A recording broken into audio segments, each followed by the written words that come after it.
오늘 저와 여러분들이 함께 봉독한 본문의 말씀은 크게 세 가지 내용으로 구성이 되어 있습니다. 첫 번째는 뿌린 씨가 자라는 자람에 대한 비유의 말씀이고, 다른 하나는 겨자씨 비유이고, 그리고 마지막은 주님께서 하시는 모든 말씀과 가르침이 비유이셨고, 제자들과 함께 있을 때 그 비유에 대하여 설명하시고 해석을 하셨다, 이렇게 되어져 있습니다. 이 세 내용 모두가 다 지난 두 주에 걸쳐서 함께 생각을 나누었던 씨 뿌리는 비유와, 그리고 지난 주일에 함께 생각을 나누었던 등불 비유와 같은 선상에 있는 말씀입니다. 같은 맥락을 이루고 있다는 그런 이야기입니다. 따라서 오늘 본문의 말씀을 이해하고 잘 해석하기 위해서는 지난 3주에 걸쳐서 함께 생각을 나누었던 그 내용을 조금 더듬어 볼 필요가 있습니다. 한번 여러분들 여쭤볼까요? 씨 뿌리는 비유를 우리가 두 주에 걸쳐서 함께 생각을 나눴는데, 씨 뿌리는 비유의 중심 내용이 뭐였던 것으로 기억을 하십니까? 잊어버리는 게 정상입니다. 여하튼 씨 뿌리는 비유의 중심은 파종의 결과입니다. 씨를 뿌렸습니다. 좋은 밭에 뿌렸습니다. 수확을 거두게 되었습니다. 열매를 거두게 되었습니다. 평범한 수확이 아니었습니다. 30배가 되었습니다. 60배가 되었습니다. 심지어는 100배의 열매를 거두게 되었습니다. 하나님의 은혜입니다. 하나님이 그렇게 하셨기 때문에 그 같은 수확을 거둘 수가 있었지, 사람의 힘과 사람의 능력과 사람의 기술로는 100배의 열매를 거둔다 하는 것은 불가능에 가깝기 때문에 그렇습니다.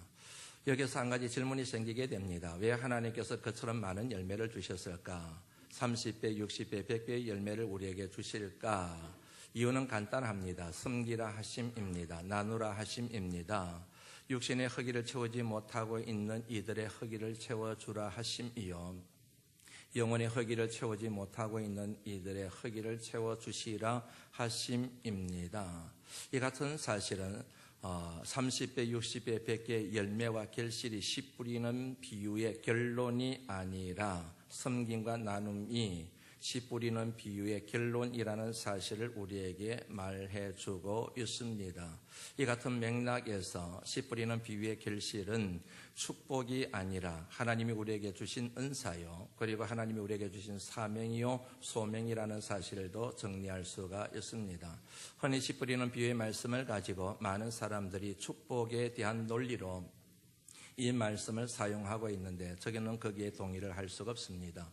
그 같은 면이 없는 것은 아니지만 씨 뿌리를 통하여 결국 주님이 말씀하시고자 하는 의도는 섬겨라, 나누라, 그게 바로 진정한 복의 완성이란다, 그렇게 말씀하고 계신다고 믿기 때문에 그렇습니다. 주님은 여기서 한 걸음 더 나아가서 좀 더 강한 어조로 저와 여러분들에게 사명에 대하여 강조하고 계셨는, 그게 바로 뭐냐면은 등불의 비유입니다. 한마디로 말씀드리면 빛을 들고 다니는 사람이 되지 말고 빛을 내는 사람이 되어라. 등불을 들고 다니는 사람이 아니라 등불 그 자체가 되어야 한단다. 등불을 들고 다니는 것과 그리고 자신이 등불이 되는 것은 개념이 완전히 다른 겁니다. 등불을 들고 다니는 것은 등불을 켜서 들고 다니는 것이지요. 그러나 등불이 된다고 하는 것은 나 자신을 불태워 소멸시켜서 등불이 되는 것을 의미하는 것이지 않습니까?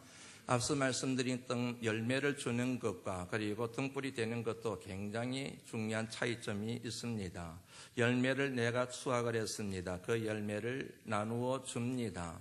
대단한 일입니다. 그러나 열매를 나누어 주는 것은 내게 있는 것을 나누어 주지만 나 자신을 주는 것은 아닙니다.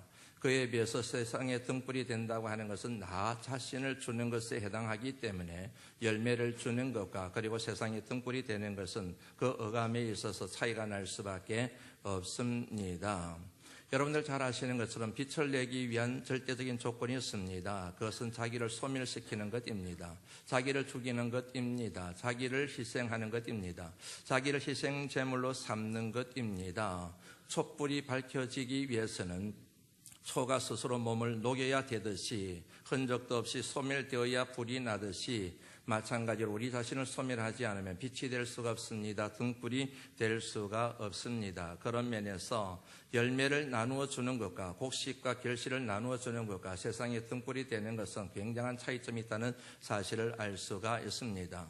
그런데 문제는 과연 이 같은 삶을 살아내는 것이 가능한가? 우리가 이 같은 삶을 살아내는 게 과연 가능한가? 생존 본능에 따라서 모든 것을 나 중심으로 에너지를 끌어당기는 이 같은 원죄의 속성을 갖고 있는 우리 인간들이 나를 희생시켜서 남을 살리는 이 같은 등불의 삶을 살아갈 수가 있는가? 내 입에 풀칠하기도 바쁜 판국에 그것을 나누어서 이웃들의 허기를 채워주는 일을 위하여 나눠주는 것이 가능한가? 한마디로 말씀드리면 가능치 않습니다. 더 정확하게 말씀드리면 거의 불가능에 가까운 일입니다. 그런데 어떻게 하나님께서 이 같은 불가능한 일을 우리더러 하라고 말씀하실까? 가능하기 때문에 그런 말씀하신 것 이지 않겠습니까? 우리의 관점에서는 불가능하지만 하나님의 관점에서는 그게 가능하며 그것이 마땅한 삶의 도리라는 사실을 우리에게 강력하게 요청하고 계시다는 사실을 우리가 인정할 필요가 있습니다. 저와 여러분들이 함께 읽었던 이 본문의 말씀은 어떻게 하면 이같이 힘든 불가능에 가까운 일을 할 수 있을까?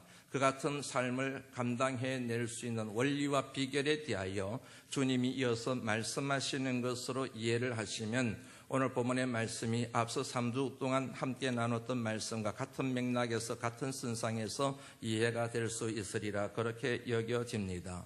첫 번째는 성장입니다. 다시 말하면 변화되는 것입니다. 남에게 나누는 삶을 위하여 그리고 내 자신을 희생시켜 등불이 되는 삶을 살기 위해서 조건이 하나 있습니다. 내가 성장하는 것입니다. 변화되는 것입니다. 앞서 말씀에 살펴봤던 것처럼 두 가지 비유가 나옵니다. 씨가 자라는 비유가 나오고 겨자씨 비유가 나옵니다. 이 두 비유를 묶어낼 수 있는 주제들이 많이 있습니다. 그 중에 하나가 성장입니다. 진보입니다. 변화입니다. 씨를 심었습니다. 씨가 자랍니다. 싹이 납니다. 이 싹이 핍니다. 열매가 됩니다. 성장과 변화를 함축하고 있다는 사실 여러분들 아시겠지요? 겨자씨 하나를 심었습니다. 그 씨가 자랍니다. 나무가 됩니다. 풀보다도 웃자랍니다. 나무가 됩니다. 큰 나무가 됩니다. 얼마나 큰 나무가 되었는지 공중의 새들이 둥기를 틀 정도가 되었습니다. 한두 마리가 아닙니다. 공중의 모든 새들이 그 나무 가지에 깃들일 정도로 큰 나무가 되었습니다. 역시 마찬가지로 성장과 변화라고 하는 개념을 포함하고 있음을 알 수가 있습니다. 이 같은 성장에 담겨있는 변화에 담겨있는 의미가 도대체 뭘까? 이 같은 질문에 대한 해답의 실마리를 제공하는 통찰력을 주는 말씀 가운데 하나가 고린도전서 13장 사랑장에서 우리가 찾을 수가 있습니다. 고린도전서 13장의 사랑장의 결론은 13절입니다. 그런즉 믿음, 소망, 사랑 이 세 가지는 항상 있을 것인데 그 중에 제일은 사랑이라. 믿음이 있습니다. 소망이 있습니다. 사랑이 있습니다. 그 중에 제일은 사랑이라. 믿음과 소망에 열매가 있습니다. 결실이 있습니다. 그것은 사랑입니다. 사랑에 씨앗이 있습니다. 믿음과 소망입니다. 아무리 믿음이 있고 소망이 있다 하더라도 그것이 사랑과 연결되지 않으면 그 믿음은 헛된 믿음이요 죽은 믿음이라는 사실 누구나 생각할 수 있는 내용입니다. 사랑이 있습니다. 그 사랑의 뿌리가 곧 믿음이요 소망이라는 사실도 누구든지 쉽게 생각할 수 있는, 유추할 수 있는 논리입니다. 여러분, 믿음과 소망의 열매는 사랑입니다. 그리고 사랑의 씨앗은 그 사랑을 잉태하고 배태시킨 토대는 바로 믿음이요 소망임을 믿으시기를 주의 이름으로 축원합니다. 앞서 말씀드린 것처럼 사랑이 도대체 뭐냐? 쉽게 말씀드리면 한마디로 표현하면 나를 희생시켜 남을 살리는 것입니다. 아무리 말로 사랑을 해도 이것저것을 사랑을 표현해도 이것보다도 더 정확하고 더 명확하게 정리할 수 있는 표현도 없다 생각합니다. 나를 희생시켜 남을 살리는 것. 나를 희생시켜 아내를 살리고, 나를 희생시켜 남편을 살리고, 나를 희생시켜 부모님을 살리고, 나를 희생시켜 자녀를 살리고, 나를 희생시켜 교인을 살리고, 나를 희생시켜 목회자를 살리고, 나를 희생시켜 가정을 살리고, 교회 공동체를 살리고, 나라와 민족을 살리는 것. 나를 희생시켜 누군가를 살리는 것, 이것이 사랑의 본질이라고 하는 사실을 여러분들이 쉽게 공감을 하실 겁니다. 그런데 문제는 이 같은 사랑의 본질에 걸맞는 진정한 사랑을 우리가 해낼 수 있느냐는 질문, 앞서 말씀드린 것처럼 열매를 나눠줄 수 있냐, 나 자신을 소멸시켜서 세상에 빛이 될 수 있느냐, 어둠에 있는 사람들에게 생명의 길을 보여줄 수 있는 빛 그 자체가 될 수 있느냐는 질문과 맥이 통하는 의문에 우리에게 찾아올 수밖에 없지 않겠습니까? 과연 이게 가능한가? 이 말씀을 묵상하는데 유행가를 제가 잘 못 불러요. 찬양도 잘 못 부르는데 유행가는 더더욱 못 부르죠. 안 부르는 거 있지요.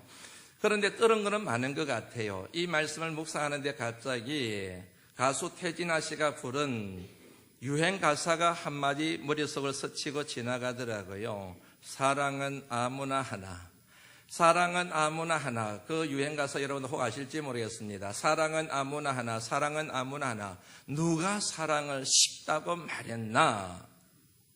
유행가사 내용에 여러분 정말 맞습니다. 사랑은 쉬운 게 아닙니다. 왜냐하면 앞서 말씀드린 것처럼 나를 희생시켜야 되니까. 사람들은 누구든지 생존 본능이 있습니다. 결국에는 여러분 자식을 생각하고 부모를 생각하는 것 같지만 결국은 여러분 내가 살아야 되겠다는 그 깊은 욕망이 그 깊은 곳에 있다는 사실을 우리가 부인할 수가 없습니다. 이 같은 여러분 문제의 본성을 가지고 자기가 생존하기 위하여 내 에너지뿐만 아니라 다른 사람의 에너지까지 끌어당겨서 사용하고 살아가는 이 같은 속성을 가지고 있는 내가 나를 희생시켜 나를 죽여서 나를 희생제물로 삼아서 남을 살리는 삶을 살아가는 것 힘들 수밖에 없지요. 불가능할 수밖에 없지요. 아무나 그러므로 사랑을 할 수 없다는 그 유행 가사가 맞을 수밖에 없지요. 그러면 하나님께서 왜 그 같은 말씀을 하셨을까? 가능하니까 그런 말씀하신 거이지 않겠습니까? 그러면 여기서 또 다른 질문을 던질 필요가 있지요. 그러면 누가 사랑이 가능할까? 어떤 사람이 그 같은 사랑을 실천하는 삶을 살아낼 수가 있을까?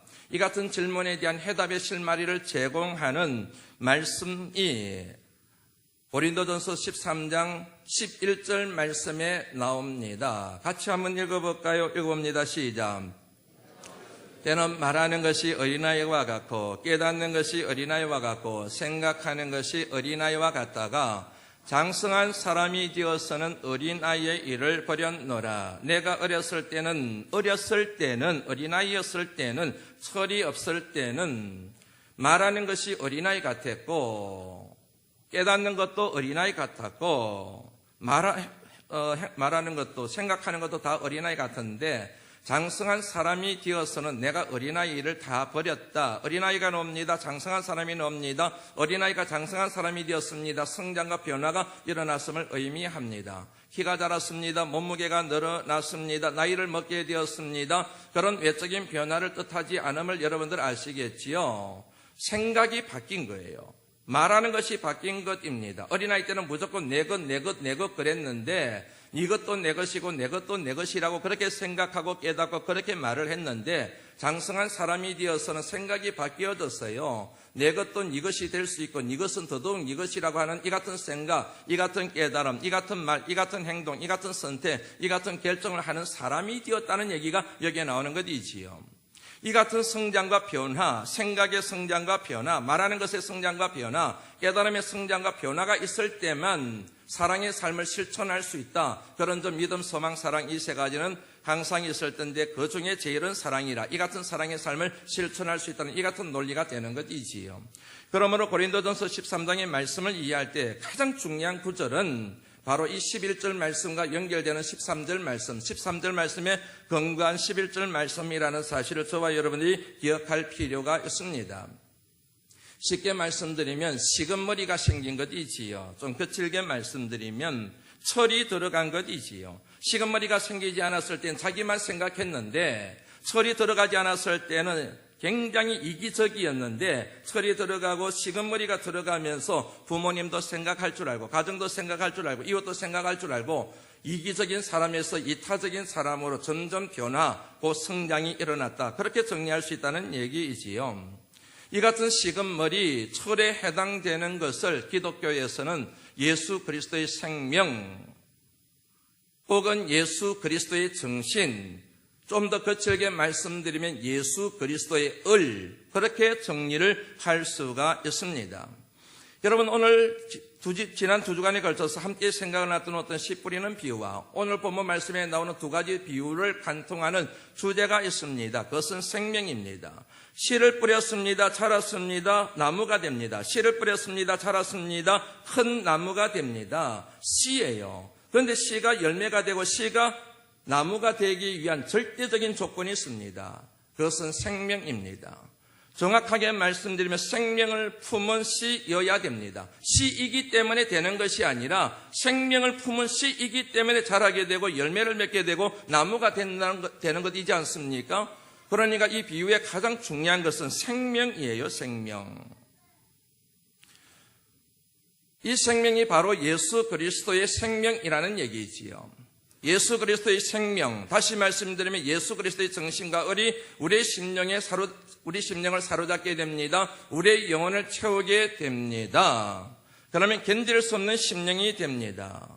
불타는 심령이 됩니다. 견딜 수가 없어서 대굴대굴 구르는 역사가 일어날 수밖에 없습니다. 예수 그리스도의 생명, 예수 그리스도의 정신, 예수 그리스도의 의리, 내 정신과 내 영혼을 지배하는데 어찌 여러분 태연하게 있을 수가 있겠습니까? 우리나라 3대 냉면이 있습니다. 함흥냉면, 평양냉면은 여러분들 잘 아시죠? 제3의 냉면이 하나 더 있습니다. 진주냉면입니다. 경상남도 진주시에 가면은 그곳을 여행할 길이 있으면 여러분 꼭 진주냉면을 드셔보셔야 됩니다. 진주냉면의 특징은 육수가 해물로 만든 것이라는 겁니다. 그 주변에 바닷가가 있잖아요. 사천도 있고 삼천포가 있습니다. 그 해물을 우려내서 만든 육수를 사용하는 냉면, 그것이 바로 진주냉면입니다.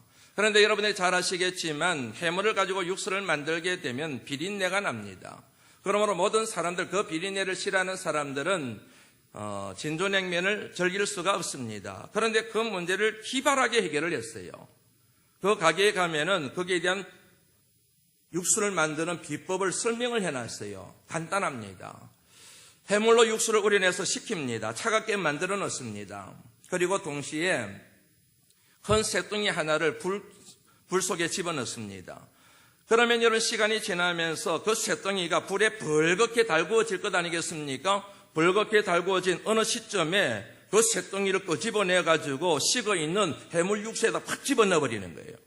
그러니까 차가워진 해물 육수와 불에 벌겋게 달구어진 이 쇠뚱이가 만나니까 확 튀지 않겠어요? 물이 팍팍팍 튀지 않겠습니까? 화학작용이 일어나는 거예요. 그 순간 비린내가 싹 사라져 버린다는 거예요. 그래서 깨끗하고 맑은 제3의 육수가 만들어진 것. 그 육수를 이용한 냉면을 일러서 진주냉면이라고 얘기하는 겁니다. 우리 속에 예수 그리스도가 들어와요. 주 예수 내 마음에 들어와 계신 후 변하여 새 사람 되고, 주 예수 내 마음에 들어와 계신 후 망령된 행실을 끊고, 예수 그리스도의 생명이 내 속에 들어오게 되면, 예수 그리스도의 정신과 의에 사로잡히게 되면 내 심령에 그 같은 영적인 반응이 나타나는 거예요. 견딜 수가 없습니다. 아파서 견딜 수가 없어요. 주님 앞에 은검은검 기억할 수밖에 없어요. 주님의 십자가를 붙들 수밖에 없어요. 왜냐하면 살 길이 거기밖에 없기 때문에. 그래야 전혀 새로운 피조물로 거듭나게 됩니다. 그런 적 누구든지 그리스도 안에 있으면 새로운 피조물이라. 이전 것은 지나갔으니 보라 새 것이 되었도다. 생각이 새로워져요. 말이 새로워져요. 행동이 새로워져요. 예수 그리스도의 심장을 갖게 되면, 예수 그리스도의 정신과 의에 사로잡히게 되면은 완전히 새 피조물이 돼서 생각하는 것도 새로워지게 되고, 말하는 것도 새로워지게 되고, 가치관도 새로워지게 되고, 세계관도 새로워지게 되고, 보는 것도 새로워지게 되고, 모든 면에서 다 새로워지는 이 같은 회복의 역사가 일어나게 된다는 말씀입니다. 오늘 본문의 말씀을 꼼꼼하게 들여다보면 이 같은 성장에 대하여 주님이 말씀하시면서 그 성장을 설명하기 위하여 두 개의 대조군, 비교하여 대조하고 있는 대상을 두 가지를 주님이 오늘 본문 말씀에서 말씀하고 있는 것을 발견할 수가 있습니다. 첫 번째는 겨자씨 그 자체입니다. 겨자씨 하나를 심었습니다. 자라납니다. 나무가 됩니다. 아주 큰 나무가 됩니다. 전에는 자그만 겨자씨였는데 나중에는 큰 나무가 되었습니다. 그 자체의 비교를 하고 있는 거지요. 분명히 같은 종류였는데, 같은 카테고리였는데 시간이 지나면서 자라는 거예요. 그래서 큰 나무가 된 입장에서 겨자씨를 보게 되고, 겨자씨 자그마한 한 알에서 큰 나무를 보게 되는, 이런 뭐냐면 비교, 대조가 오늘 이 본문 말씀 속에 감추어져 있음을 깨달을 수가 있게 됩니다.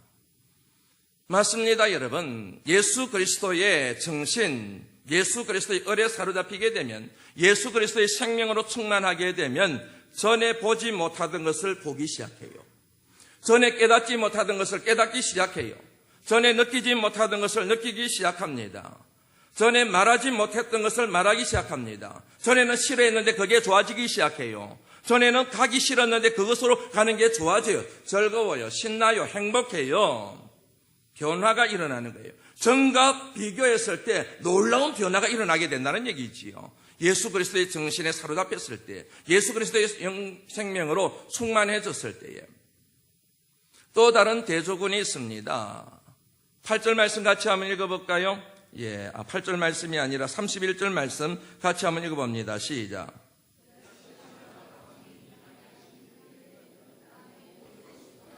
여기에 두 가지 종류의 시간이 옵니다. 하나는 겨자씨입니다. 그리고 또 다른 하나는 땅 위의 모든 씨가 옵니다. 겨자씨와 땅 위의 모든 씨를 지금 대조하고 있는 겁니다. 비교하고 있는 겁니다. 기본적으로 이 말씀에 나오는 겨자씨는 하나님 나라를 얘기합니다. 그리고 땅에 있는 모든 씨는 이 세상의 나라들을 얘기합니다. 이스라엘 나라를 얘기합니다. 그리고 그 당시를 지배하고 있는 로마 제국을 얘기합니다. 그 전에 세상을 제패했던 그리스 나라를 얘기합니다. 그 전에 세상을 지배했던 페르시아 바사를 얘기합니다. 그 전에 세계를 제패했던 에집트 왕국을 얘기하는 겁니다. 다시 말씀드리면 이 땅에 뿌리를 내리고 있는 모든 세상의 나라들은 시간이 지나면서, 세월이 지나면서 다 사라진다는 거예요. 강력해 보이지만, 힘이 넘쳐나 보이지만, 영원토록 갈 것 같은 나라이지만 시간이 지나면 결국 다 사라진다는 거예요. 다 소멸된다는 얘기지요. 로마가 그렇게 사라졌지 않습니까? 그리스가 사라졌지 않습니까? 스페인이 사라졌지 않습니까? 영국이 여러분 사라졌지 않습니까? 하나님 나라는 겨자씨만큼 지금은 미미하지만, 지금은 너무너무 볼품없지만 시간이 지날수록, 세월이 지날수록 하나님의 나라는 결국 살아남게 될 것이고, 하나님의 나라만이 유일하게 이 세상을 지배하는 하나님의 능력이 될 것임에 대하여 예언하고 있는 말씀이 이 비유의 말씀 속에 담겨있는 의미라는 얘기지요. 이를 통하여 우리가 매우 중요한 통찰력을 하나 얻을 수가 있습니다. 겨자씨 같은 믿음을 가지고 그 믿음이 점점 자라나게 되면 보는 것이 달라지게 되는데 하나님 나라가 보이기 시작합니다. 다시 말씀드리면 하나님의 사람들, 하나님 나라를 바라보는 예수 그리스도의 정신과 예수 그리스도의 생명에 사로잡힌 사람들은, 다른 사람들이, 예수 믿지 않는 사람들이 보지 못하는 것을 보기 시작해요. 예수 믿지 않는 사람들이 생각하지 못하는 것을 생각하기 시작해요. 예수 믿지 않는 사람들이 느끼지 못하는 것을 느끼기 시작해요. 영적 분별력이 생겨요. 영적 통찰력이 생겨요. 예수 믿지 않는 사람들이 가지 않는 곳으로 갈 줄 알아요. 예수 믿지 않는 사람들이 말하지 못하는 것을 말하기 시작해요. 왜요? 예수의 생명이 넘치기 때문에. 예수 그리스도의 정신과 을, 그리고 예수 그리스도의 생명, 이것이 바로 그리스도인의 성장의 요체라고 하는 사실을 저와 여러분들이 이 말씀을 통하여 깨달을 수가 있습니다. 이 같은 예수 그리스도의 생명과 예수 그리스도의 정신과 을을 가진 사람들은 하나님의 소명을 깨달을 수가 있어요. 하나님의 사명을 감당할 수가 있습니다. 그런 사람들이 많은 열매를 맺습니다. 그 열매를 깔고 앉아서 나만 먹는 것이 아니라 하나님의 뜻을 알기 때문에 나눠줄 줄 압니다. 섬길 줄 압니다. 베풀 줄 압니다. 그리고 한 걸음 더 나아가서 견딜 수 없는 심령 때문에 세상의 등불을 들고 다니는 사람이 아니라 자기를 불태워서 세상의 등불로 살아가는 그런 거룩한 헌신의 삶을 이뤄낼 수밖에 없어요. 왜요? 자기 속에서 불타오르게 만드는 예수님의 정신과 예수의 생명이 그 영혼을 충동하기 때문에, 도전하기 때문에 견딜 수 없는 거예요. 이 같은 말씀을 묵상할 때마다 항상 머리를 스치고 지나가는 예가 있습니다. 우리 교회 와서 몇 번 설명을 드린 것 같은데 새로 오신 분들이 계셔서 다시 한번 말씀드리죠. 음식은 시간이 지나면 두 가지 양상으로 바뀌게 됩니다. 하나는 부패하는 것입니다. 시간이 지나고 세월이 지나면서 음식이 부패를 합니다. 부패한 음식에서는 악취가 납니다. 냄새가 너무너무 나서 먹을 수가 없습니다. 결국에는 버리게 됩니다. 이 같은 부패하는 음식을 일러서 말하기를 썩었다고 얘기를 합니다. 또 다른 음식의 양상이 있습니다. 발효되는 것입니다. 시간이 지나고 세월이 지나면서 음식이 발효됩니다. 된장이 그렇습니다. 고추장이 그렇습니다. 장아찌 같은 것이 그렇습니다. 간장이 그렇습니다. 시간이 지날수록 발효됩니다. 좋은 냄새가 납니다. 맛있는 맛이 납니다. 가치가 있습니다. 사람들이 좋아합니다. 이 같은 발효되는 음식을 일러서 사람들은 말하기를 익었다라고 얘기합니다. 오, 익었네. 맛있게 익었네. 그렇게 표현을 합니다. 여러분, 우리 인생도 마찬가지입니다. 시간이 지나고 세월이 지나면서 인생은 두 갈래 길로 나뉘어지게 됩니다. 하나는 부패하는 인생이요, 다른 하나는 발효되는 인생입니다. 다른 하나는 익은 인생이요, 또 다른 하나의 인생은 썩은 인생입니다. 우리말이 여러분들 참 재미있습니다. 어린아이 이름 하나밖에 없습니다. 청소년, 청년 이름 하나밖에 없습니다. 장년 이름 하나밖에 없습니다. 그런데 연세 드신 분들에 대해서는 이름이 둘로 나뉘어지게 됩니다. 아이 노인네, 아이 어르신. 어느 때 노인네라고 붙이고 어떤 때 여러분 어르신이라고 말한 여러분들이 다 감을 잡으셨을 겁니다. 이 말씀을 묵상하면서 참 마음이 좋았습니다. 우리 교회 안에서 이 같은 말씀을 자유롭게 전해도 전혀 거리낌이 없을 정도로 우리 교회 안에 계신 분들이 전부 다 어른들만 계셔서 얼마나 감사한지 모르겠습니다. 시간이 지나고 세월이 지난다고 해서 여러분 모든 사람들이 익은 인생이 되는 것은 아닙니다. 나이가 먹는다고 해서 저절로 발효되는 인생이 아닙니다. 오히려 시간이 지나고 나이를 먹어가고 연세가 드실수록 부패하는 인생이 있습니다. 생각도 그렇고 행동도 그렇고 삶도 그렇고 도대체 여러분 향기가 나지 않고 악취가 나는 그런 인생이 얼마든지 있을 수가 있습니다. 여러분들의 인생은 지금 어떻게 살아가고 계시는지요? 여러분 인생이 음식이 부패했느냐, 음식이 바로 되었느냐, 그것을 결정하는 요소가 하나 있습니다. 그것은 균입니다. 좋은 균이 들어갑니다. 발효균이 들어갑니다. 그러면 음식이 발효됩니다. 그런데 나쁜 균이 들어가게 됩니다. 그러면 음식은 부패하고 썩게 됩니다. 예수 그리스도의 정신, 예수 그리스도의 을, 예수 그리스도의 생명에 사로잡히게 됩니다. 그 인생은 아름다운 인생이 됩니다. 발효되는 인생이 될 수 있습니다. 그 열매로 만민을 먹여 살리는 거룩한 하나님의 사람이 될 수가 있습니다.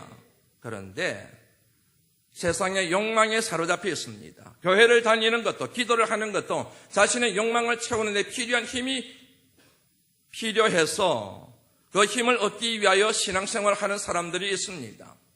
결국 그 사람들의 인생은 부패할 수밖에 없습니다. 썩을 수밖에 없습니다. 사랑하는 성도 여러분, 오직 예수 그리스도 그분의 영에 사로잡히시고 그분의 생명에 사로잡혀 발효된 인생, 익은 인생으로 하나님의 귀한 뜻을 이 땅에 이루어 하나님의 때에 칭찬받는 하나님의 사람들이 다 되실 수 있기를 주의 이름으로 축원합니다. 둘째, 우리가 하나님의 뜻을 자각하고 그 하나님의 뜻을 이루어 만민을 먹여 살리는 사람이 되기 위하여 절대로 잊지 말아야 될 게 하나 있습니다. 그것은 하나님이 우리와 함께 하신다라고 하는 사실입니다. 오늘 본문의 말씀 26절 말씀부터 29절까지의 말씀이 이 내용을 가르치고 있는 내용입니다. 28절 말씀 그 가운데서 28절 말씀 한번 읽어볼까요? 읽어봅니다. 시작. 그 다음에는 이삭의 충실한 곡식이라. 이 말씀에서 저와 여러분들이 주목해 봐야 될 표현이 있습니다. 스스로라고 하는 표현입니다. 분명히 씨를 심는 것은 사람이었습니다. 그런데 그 이후로 사람이 손을 대지 않았습니다. 스스로 자랍니다. 스스로 싹이 납니다. 스스로 열매를 맺습니다. 나중에 사람들이 와서 보니까 열매 맺었네, 추수해야지. 사람은 씨를 심고 씨를 뿌리고 열매를 거두는 것이 전부입니다. 그 중간에 자라고 싹이 나고 열매를 맺는 것은 다 스스로 했다. 인간의 어떤 행동도 개입되지 않았음을 의미합니다. 사람의 눈에 보이는 어떤 노력도 여기에 가미되지 않았음을 의미하는 단어 스스로, 저절로, 자연스럽게 그러나 우리가 이 같은 말씀을 통하여 사람의 눈에 보이는 노력은 하나도 없었지만 그는 우리의 생각일 뿐 그 배후에 역사한 힘이 있었습니다. 천지 우주 만물을 창조하신 창조주 하나님의 힘입니다. 전능하신 하나님의 역사가 있었기 때문에 그 같은 열매를 맺게 된 것이지 시 스스로 그렇게 되는 것은 아니라는 사실을 저와 여러분들은 믿고 있습니다. 그러므로 사람이 생각할 때는 스스로 자랐네. 그러지만 믿음의 눈으로 보게 되면은 보이지 않는 하나님의 은혜, 보이지 않는 하나님의 능력, 보이지 않는 하나님의 손길이 거기에 미쳐 있음을 저와 여러분들이 깨달을 수밖에 없습니다. 하나님 말씀을 읽어가다 보면 이와 관련된 사례들이 얼마나 많이 나오는지 모릅니다. 구약의 대표적인 사례와 신약의 대표적인 사례를 한번 살펴보려고 합니다. 여호수아 6장 5절 말씀을 같이 한번 읽어보지요. 여호수아 6장 5절 말씀을 읽습니다. 시작.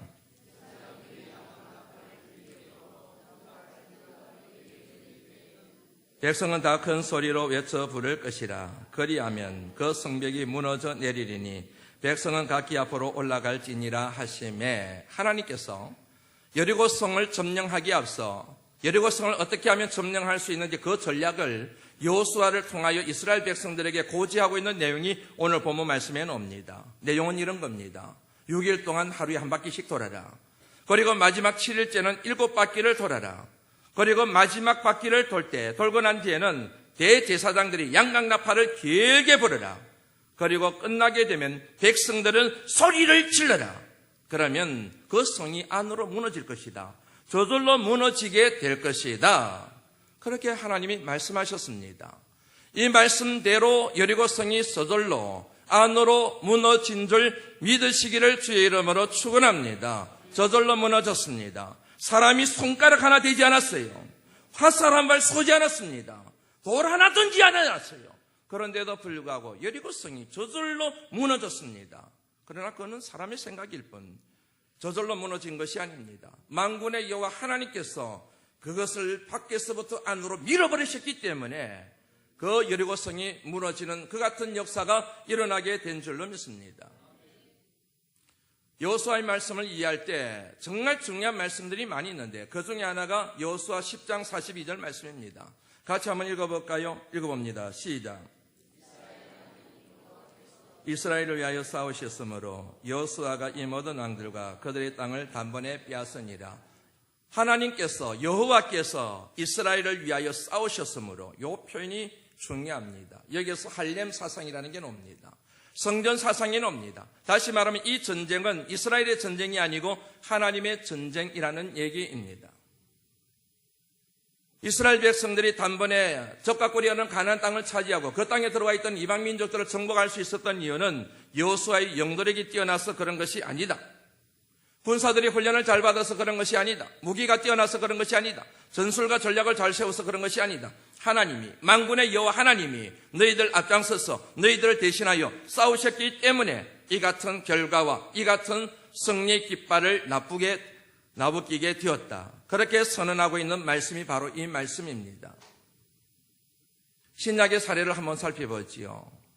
헤롯 왕이 야곱을 죽여버렸습니다. 그리하여 야고보가 순교를 당했습니다. 유대인들이 너무너무 좋아합니다. 유대인들의 환심을 사기 위하여 이번에는 베드로를 잡았습니다. 베드로를 죽이기 위하여 감옥에 가둬두었습니다. 베드로를 잡아내기 전날 밤에 주의 사자가 그에게 나타나서 베드로를 탈출시킵니다. 이끌어냅니다. 감옥에서 이끌어냅니다. 그때 나오는 이야기 한 토막입니다. 사도행전 12장 10절 말씀 한번 읽어보시죠. 한번 읽어봅니다. 시작. 지나 시내로 통한 쇠문에 이르니 문이 저절로 열리는지라. 나와서 한 거리를 지나며 천사가 곧 떠나니라. 문이 저절로 열리더라. 문이 저절로 열렸다고 그렇게 누가는 기록하고 있습니다. 그는 사람의 관점입니다. 사람의 눈에는 아무도 보이지 않았기 때문에 눈이 저절로 열린 것처럼 보였지만 마지막 부분에 보면 주의 사자가 떠나니라. 주의 사자가 그와 함께 했습니다. 주의 사자가 그 문을 열었습니다. 사람의 눈에는 보이지 않았는데 모든 게 저절로 된 것 같았는데 스스로 된 것 같은데 그 배후에 하나님이 계시다는 사실을 이 말씀을 통하여 저와 여러분들이 깨달을 수가 있습니다. 싸울 날을 위하여 마병을 예비하거니와 이김은 여호와께 있느니라. 싸울 날을 위하여 마병을 예비하거니와 이김은 여호와께 있느니라. 여러분들 믿으시지요? 우리가 감당해야 될 몫이 있습니다. 하나님이 감당하시는 몫이 있습니다. 성패는 우리가 감당하는 것에 달려있는 것이 아니라 하나님의 손에 달려있음을 이 말씀이 우리에게 증언해주고 있습니다. 싸울 날이 있습니다.